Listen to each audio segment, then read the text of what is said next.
So I'm going to sit down here. We have three guests. Igor Krasik. Hello. Fuego Films, Stefan Velema. Hey, what's up? Kevin Gopi, DJ Renegade. And we hope that the guys from Yuba Films, they at the Blonde workshop, but they're going to come hopefully in a few minutes. They'll join us. But it's not going to prevent us from starting this talk show. It's really lively, say like mid-95, through jams like Freestyle Session, Out for Fame, people like Cross One Polski, distributing massive amounts of VHS videotapes, Battle of the Year making VHS tapes. There was a high demand for those tapes, but there was an even higher demand for the raw footage of the same event. So even though Battle of the Year or Cross One would make a video of his event, people would still like to see some different angle, different camera, because you didn't want to miss anything. You just had to have almost the entire jam, like a live stream almost, and you were looking for it. And times have changed, and back in the day, it was even a marketing tool. I didn't bring it, but there's a tape from B-Boy Summit. It says raw and uncut, and it's like 5 hours of video. Not even all the video recorders were able to play those tapes. I want to make it a discussion which is now, because what happened to that and why is that? And if it's not about the raw footage, what is it about these days? Well, basically, I introduce myself. My name is Igor. I do motion graphics, and I'm sitting completely at the other side of this age. So what I do, I manipulate, I warp, I use effects. I just put the dance on completely other dance floor, like on completely other platform. So I am not somebody who work on documentary film. I'm more about do everything out of this footage what you got from the camera. Okay. So that's the end of the discussion. That's what it became. You already give away where we are now. I started dancing in 1982. It's a long time ago.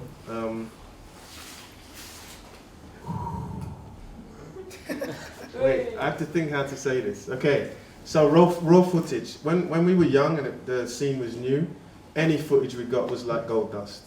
So it was like really not a lot of stuff. 3 seconds or 5 seconds, and there wasn't a lot of it around. So everyone chased footage and shared footage. The first real raw footage I saw was of this guy over here.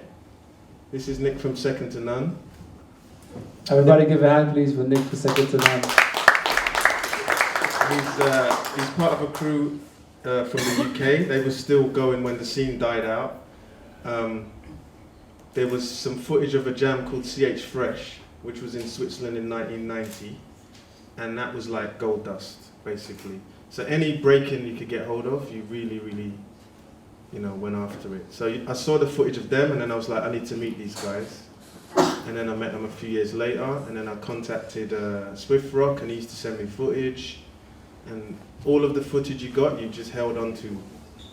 I've still got it at home. And a lot of it's on YouTube now. I think that's what happened to raw footage, that because there's so much of it, people don't really care so much anymore. So it's what you can do with the footage now. So whether you're these nice young kids doing crazy edits and new effects and present it in a new way, or someone else doing something else, maybe mixing it with skateboarding or whatever else, extreme sports, I think that's where the raw footage is gone. People don't really care because any given moment you can just go to YouTube and type in breakdance or whatever else.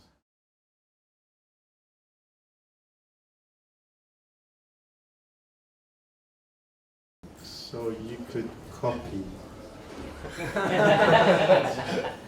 Seriously, like, you want to see the whole thing so you can see what everyone's doing. And now you can find that anywhere, do you know what I mean? And we didn't have workshops and all this kind of malarkey. So all of the information you got was via video. All of it. And yeah, that's what I'm thinking too. The people just want to see the whole movement. They want to enjoy the whole style. And if I see there are some trailers today, and they are like zoomed, a lot of effects. We do effects too, but sometimes the effects really disturb from the moves. You cannot even see it anymore. It's just like some colors put over it, and the cuts. Sometimes it's too close, sometimes too far away. It's all annoying. Sometimes just to enjoy the whole style of the b-boy. Yeah, I think I don't really. It really depends on how the person really cuts it. Even if it's too close and you can't see anything, only the feet or the hands. And I don't think raw footage is gone yet, because raw footage for me is like footage where you can catch the main atmosphere of the culture, where you can really see what really happens in there. And with the edited part, you just have a new aspect in it. The time we live in, I used to watch footage like all day, like 4-hour videos, and just sit there and watch it. And I don't think people have the time to do that anymore, because there's so many other things going on. So they'll watch footage for 10 minutes. Even me, I'll watch the beginning of a clip or something, and not more than 2 minutes, do you know what I mean? And then it's like I get the idea of what's going on, whereas before I could really watch 4 hours straight, like literally. Okay. I think back in the day, definitely, like Kev said, it was gold dust. You know, digital media wasn't around. You know, you had to treasure it. Definitely now, and like you guys said, the times have changed. You know, information is more accessible. You can just literally watch it in an instant. But raw footage is still around. I don't think it's disappeared anywhere. It's just there's more of it, and does dilute the value of it. I mean, I film lots of footage in the UK for pretty much every b-boy jam that happens every weekend in the UK, and what I hope is that the way that I film it is one camera angle, and that's literally it. There's no cutting, nothing at all. You get the judges' decisions right there and then, round for round, prelims to all the way to the finals, and that's how I do things. I hope that in 10 years, 20 years time, people can go back and say, oh, what happened in 2013? Oh, let's go to this one. Oh shit, it's there.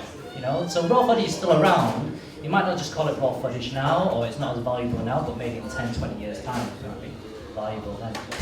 Okay.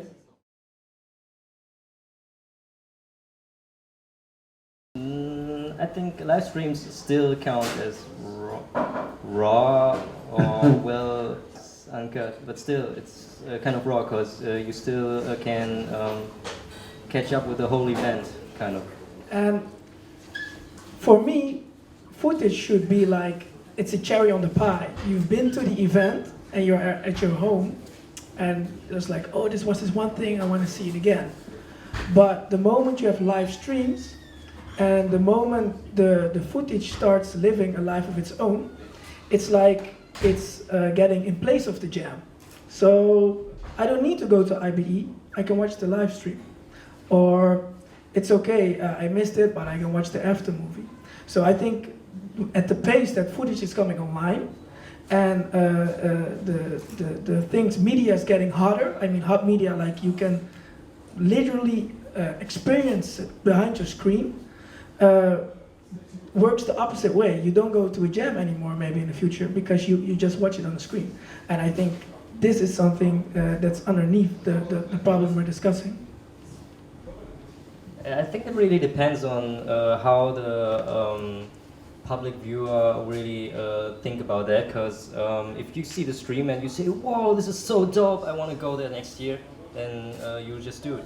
And the purpose of making footage and delivering it to the public audience is just to make them go there. So, How do you do it? Yes, that's a good question. How do you do that? I don't know, I just think, what about if you see a battle and you see someone's really going off and they don't like it, and the crews really go on and try to beat each other. As a director, you don't really want to take that in. But this is why, for me, this is already at the limit of what raw footage is. If you really want to have raw footage to catch it, you let the viewer see it. So, yeah. Show as much as possible. Yeah. So you show as much as possible. So you need as many cameras as you can use. Not really, That but you just don't cut away those parts. Like if they going off each other, you don't just try to show the crowd and something like that. So that's almost the feeling like, then you could better just go there and judge for yourself, rather than find a way to have 50 cameras and give you that live experience, right?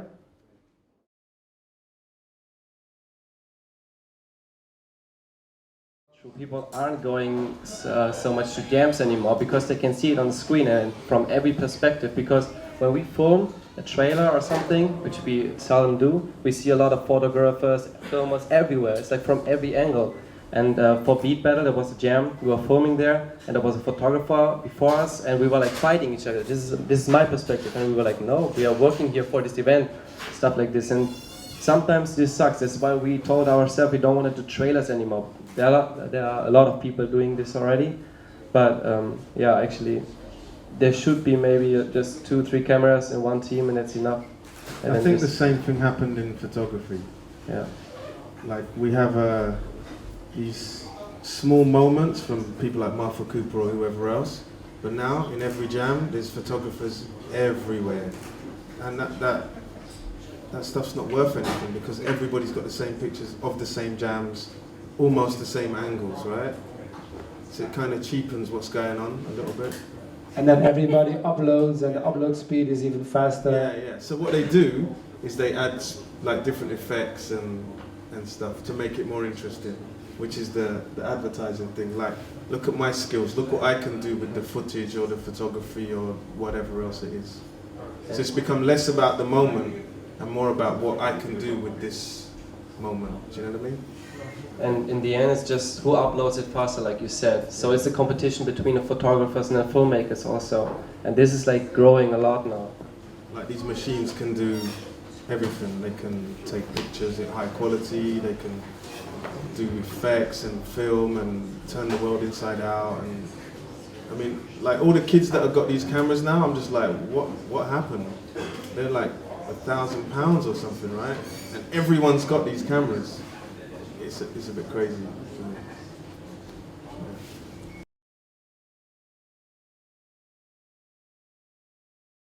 So, but still, there's hope, because actually going to the event and experiencing it through your own eyes is still the most strongest thing and most close to the truth. Or would you say we've passed that already? We've already seen events which weren't that good, which look really good on camera, and then people go there the next year and they're disappointed? Is that already happening? I've been at events like that. I've been at events where I'm like, this was so shit. And then I see the footage, I'm like, god damn. Because the guy who took the stuff made it look good, right? Like the crowd, it's about timing and editing. Yeah? So he's getting the right moments, and it's about the balance of what you present to the audience. So being in a jam, the jam could be 12 hours long and you're bored as shit. But the clip is 2 seconds long, 2 minutes long, and it looks amazing. It's packed full of all the great shit, right? So you're like, wow. Whereas me being there, I was like, on my days, this is a 12-hour long jam. I'm dying. Right? So you can tell lies and influence people. I think then it depends on the editing, on the director, how he sees the event, how he catches the scenes, like maybe even the crowd. This time maybe he shouldn't mix it with the battles. That's true. But a good director could see like this is a good moment here, it's happening a lot, and then he would cut it, and he would cut it good. So it depends on the director actually, because I see so many teasers, everything says IBE 2013, and so many things are so boring and are the same. And yeah, if a good director knows how to do it, then this is the best. But then it becomes more of an artistic challenge of a filmmaker, of a video editor, rather than a documentary thing of how it was. Say at an event it would rain the whole day. You can either decide to use that or not use it. Or you guys understand what I mean? And before, the raw footage, the demand for it, probably like you said, Kevin, it was to see actually what happened. All the moves you wanted to see because it, there was not much of it, so you didn't want to miss anything. But now there's so much. So how can you trust on, or how do you think that a filmmaker can put in that it's been edited the way that it was at the event? So I have to agree with what's your name? With Tommy. So the most the footage, what I have told in footage in what we trust is like is shooted from one angle without editing. In general, editing is a creature of film. So it's like what we see in a cinema. Especially the editing make it to what it is. So without that, it would only like be a part of this whole composition, but it wouldn't make sense. You could believe. I mean, when I watch right now, and I watch like this, it's not a cut, you know. So we don't jump somewhere. When I capture a dance for 1 hour from one angle, and maybe what is pretty important to capture somebody when you have like when the camera is put on the level where the eyes are. So when I talk to him like this, so this the most truly way to deliver the situation for me. So well, if we film with a b-boy, we always see like we always ask him what is your signature moves, what moves do you want to show. Then we work with him, and then we look for a location, look how it looks beautiful, how it looks. Then we look for the light settings, how it looks good. Maybe we do like, oh, here fits a bit of fog or haze, so the haze machine, so it looks like very foggy there. And so we build up a scene together with the dancers, and this is what makes a scene beautiful. And then a story makes a clip beautiful. And do you think it's are you being honest as a video maker and editor if the guy has to try a certain power move combo 15 times and you know that probably you'll see that he's not really mastered it yet, but he wants it in his trailer? Are you going to say to him, whoa, you don't master that, why would you want to show that? Now that's why we always ask, what is a signature move? If he cannot do the move, then it's not a signature. Then it's not a signature move. That's why. And sometimes people also say by themselves, I don't want to have a cut here because I want to show the whole combo. And sometimes we tell them, just we love to see this in one scene only. But Wait. I just want to say that's great power you have. Yeah, but do you ever show them crashing? that's true, but we always have behind the scenes, so we show them crashing like 20,000 times. After It, yeah. where someone's already stopped watching. Yeah, no, it's. That's like a Jackie Chan movie. Yeah, we always upload. We always upload another video called a video blog, and then we always see like how we work with the people, how they fail, how we fail sometimes, how we work together, and stuff like that. Because it's the same. Sometimes I see b-boys on a clip that they've uploaded, especially in previous times, and then I see him in real life, and I'm like, he's really shit, right? Because he falls all the time. You never see the end of the move in the clip. Or like the person that would make a solo video to promote himself, and everything is filmed in the training facility. Hitting 1090s, and you see him and he can do 2 in real life. Yeah. Because he can hit 10 every 500 times. I think it depends what kind of piece you want to make. Are you going to be a journalist? Are you going to be very critical about the scene and want to make a statement? Or I think there was this one movie with this power guy. I think you guys made it when everything is flowing outside. And this really shows the strength of the medium film. but it's like it takes film to a certain level. It's not about dance anymore. It's a cooperation between dance and film, and then you have the freedom. And I think this is why most people start making films besides b-boy movies, just making films because they want to create an alternative reality, and then you can do it with effects or in a special occasion or whatever b-boy is doing, air flare on water. But this is a totally different intention for making a film than, okay, this has to be trustworthy as the guy that can do 1090s every time. Yes, because you guys make such trailers that they're more like stories, more film make, and Fiction. the person would either be in slow motion and things would float in the air for 3 seconds. How is that really your challenge as filmmakers that you're looking for, and you're using the b-boying as a tool? And This is exactly what I'm doing. So I don't. Yes, that's true. I mean, I work on video clips or like non-plot driven storytelling b-boy clips. You know, that where the dance is more a part of the artwork. You know, so it's the key element of this piece where the dancer is in front of everything, but it's not about to make like to show the great moves of this guy. It's like a key of this artwork, and of course like an expression of me, of what I'm doing.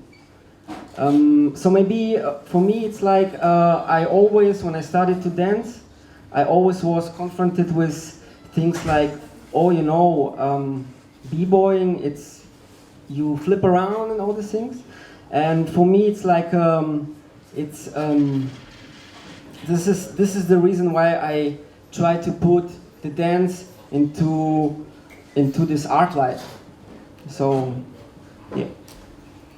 So yeah, it's kind of true. We really focus on storytelling. We focus on making it look good.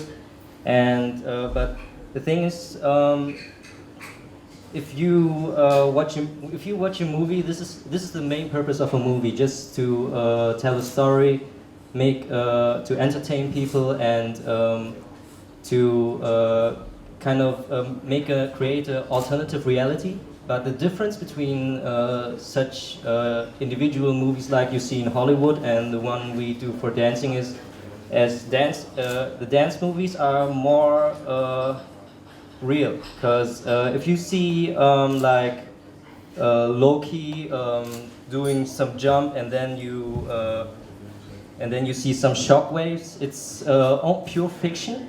But as a dancer, you can do it, and we want to promote it as some kind of fantasy, like you're doing a backflip and then you land and then some shockwaves comes in, and in a battle you really try to imagine those things and to create stuff. you think that b-boys think like that? Not really everyone, but there are b-boys who have fantasies, for example. I think there's still a number of people that would say, but if you want to edit things like that, then go work in Hollywood. And you know what, if you put it really harsh, like, because you're not, from a b-boy's perspective, then you're not showing what this person is actually really capable of what he can do. You're making him look better, or, you understand?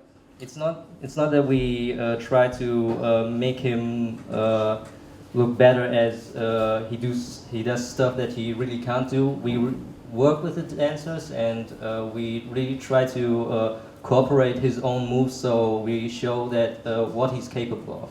It's not that we try to cheat on the reality. Okay. Anything anybody wants to say about that in the room? I think you need to be careful on how you differentiate the video footage that you see. I think there's a place for everything. So, for example, like during filming you guys, they there's a lot of room for creativity. As dancers and b-boys, we're all artists and we have an appreciation of creative medium. So if you're taking raw footage and editing it to enhance that footage in a different way, then there's appreciation for that, as long as people understand it's a creative piece, you know? And then you get the documentarian side where, you know, you just see it from one angle or maybe two angles at most, and you think, okay, well, that's how it really is, you know? I don't think people are stupid. If they do think that they see a trailer and there's flipping fireballs coming out their ass, then they need the head checking, you know? But seriously, I think that I think personally there's a space for everything, and people will differentiate that quite well. Well, I think even the SLR cameras will have filters and more editing tools. Now you can even cut on the, can make the clip shorter at the camera, and everything gets easier. Then I think the next one will be DSLR cams with 4K, so it's easier to make, like, so you can make cinema quality resolution already. Then maybe they can film in RAW. Now you can hack the cameras, so you can film in RAW already. So things get easier and cheaper. Everyone will start, and there will be less the artistic way, the artistic stuff, because people don't need to be creative anymore, because everything, they just have to click, click, click. Maybe they click and there's a transition already, which looks damn cool. But we do transitions, we just try them out, just work a day there, and then maybe we find something cool. But now it's like so easy, just like put transition, then there's this cool smooth effect, like Instagram, all the filters, everything. It starts with video too, yeah, everything. Now there's Instagram filter, videos and stuff like this. So that's all technical things that will be happening, and you say it will be even crazier. Are you afraid it's gonna change the imaging of the dance? Yeah, also because people will film with the effects already. People think effects, there need to be effects here, or else it's not cool anymore. So, yeah. So I think the future will be that the b-boy world, so that the people wouldn't look so much videos for me, because I mean originally before film was invented, we had theater, right, where people go, sit down and watch. And when we have people in the media, in the new dance media, who like who don't understand how to cut the dance,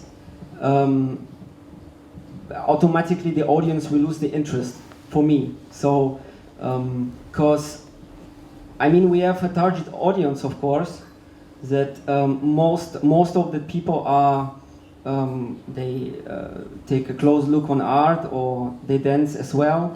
And when the essence of dance will lose in the film, we will go more to jam.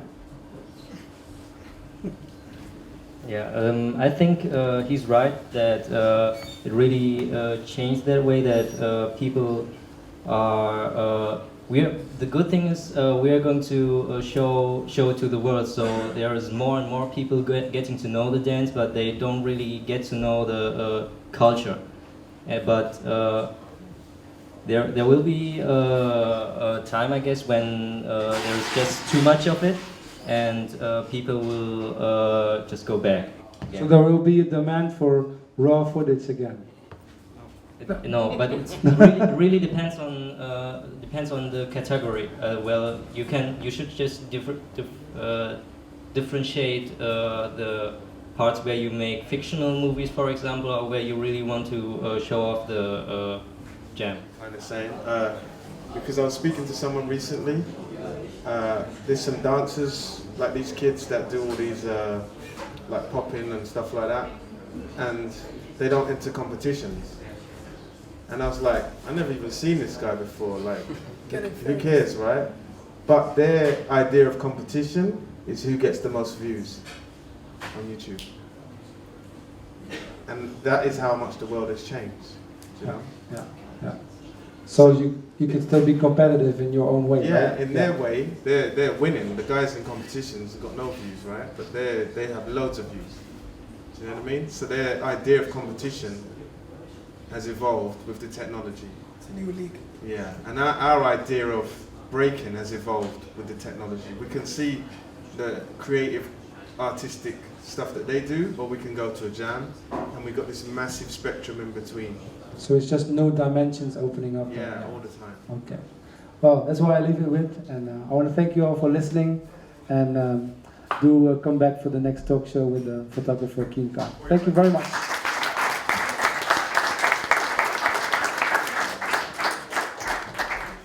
Thanks, man. Yeah, no problem. Thank you.